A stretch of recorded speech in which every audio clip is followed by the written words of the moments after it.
सरकार ने इक्विटी को कन्वर्ट किया है, डिसीजन ले लिया है, आपको लगता है कि बहुत बड़ी कोई रेमेडी है? हालांकि पिछली बार जो इक्विटी कन्वर्जन हुआ था उस भाव से अगर हमने देखा तो करीब 30% के आसपास का शेयर गिर के कारोबार कर रहा था। और इंडसइंड बैंक पर भी व्यू दीजिए, वर्स्ट इज ओवर या फिर अभी टेंशन है?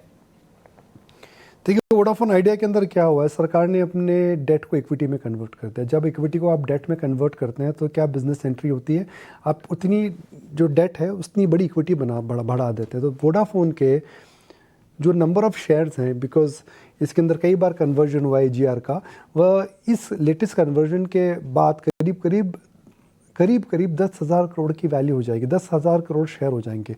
अब जब इक्विटी इतनी ज़्यादा बढ़ जाएगी तो जाहिर है मिनॉरिटी शेयर होल्डर, जो हम एक छोटे निवेशक को बोलते हैं, उसको लॉन्ग टर्म में क्या मिलेगा? कुछ नहीं मिलेगा। सरकार ने जो ये करा है मेरे हिसाब से एक डिफरेंट पर्पस के लिए डेट को इक्विटी में कन्वर्ट करा है।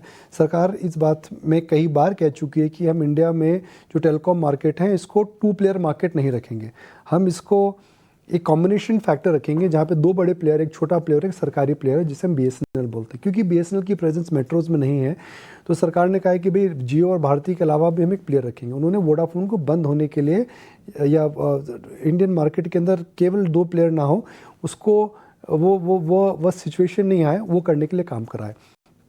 तो स्टॉक तो देखिए ऊपर जाएगा। स्टॉक इसलिए जाएगा बिकॉज कंपनी इस समय बैंकरप्सी लेवल पर आ चुकी थी। बैंकरप्सी लेवल के बाद अगर सरकार ने उसमें अपनी ओनरशिप 49% कर दी और टेक्निकली 80% तक जा सकते हैं तो अभी सरकार की कंपनी हो गई। डेटा को चुकाया जाएगा, 5G का रोल आउट हो जाएगा, उनके डाटा आउटगो के अंदर उनकी समस्या नहीं आएगी, तो जाहिर सी बात है नियर टर्म में एंटरप्राइज वैल्यू स्टॉक की बढ़ेगी। मगर लॉन्ग टर्म की हम बात करते हैं, हम अक्सर बोलते हैं कि शेयर को लॉन्ग टर्म के लिए रखें। वोडाफोन में लॉन्ग टर्म ना सोचे। वोडाफोन के अंदर एक ट्रेड है, वोडाफोन घर घर की कहानी हो चुका है। QIP में जब 13-14 रुपये में QIP आया था उसके नीचे आ चुका है शेयर। तो मुझे लगता है कि वोडाफोन में 1 या 2 दिन के अंदर जब भी स्टॉक इसका पीक आउट हो जाएगा वहाँ से काफ़ी ज़्यादा सप्लाई देखने को मिलेगी। मैं अक्सर कहता हूँ कि लॉन्ग टर्म सोचे, लॉन्ग टर्म ध्यान दे, और लॉन्ग टर्म में ज़्यादा पैसा बनता है। मगर वोडाफोन में मुझे नहीं लगता कि लॉन्ग टर्म में ज़्यादा पैसा बनेगा। जब इंडसइंड बैंक की बात है, आज जो स्टॉक एफनो बैंक से निकला है, फ्राइडे को निकल गया, तो जाहिर से उसमें बाइंग थोड़ी सी आ रही है।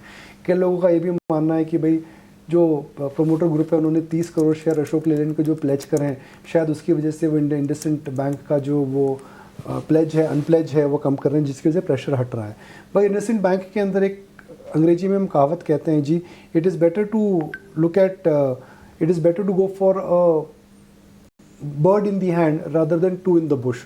तो इंडसइंड बैंक गिर चुका है, सस्ता है, मगर हमें पता नहीं कि इस क्वार्टर के अंदर उसके अंदर कितना बड़ा लॉस आएगा। डेरिवेटिव का लॉस अलग है, MFI का लॉस अलग है। तो इस मार्केट के अंदर अक्सर लोग बोलते हैं इंडसइंड बैंक में क्या करें। मैं अक्सर बोलता हूँ कि भाई अगर इस मार्केट के अंदर इतने अच्छे आइडियाज़ हैं तो आप वहाँ क्यों जाना चाहते हैं जहाँ पर आपको अनसर्टिनिटी दिखती है। अगर आपको सर्टिनिटी चाहिए तो इंडसइंड बैंक में ना जाएं। अगर आपका कैपिटल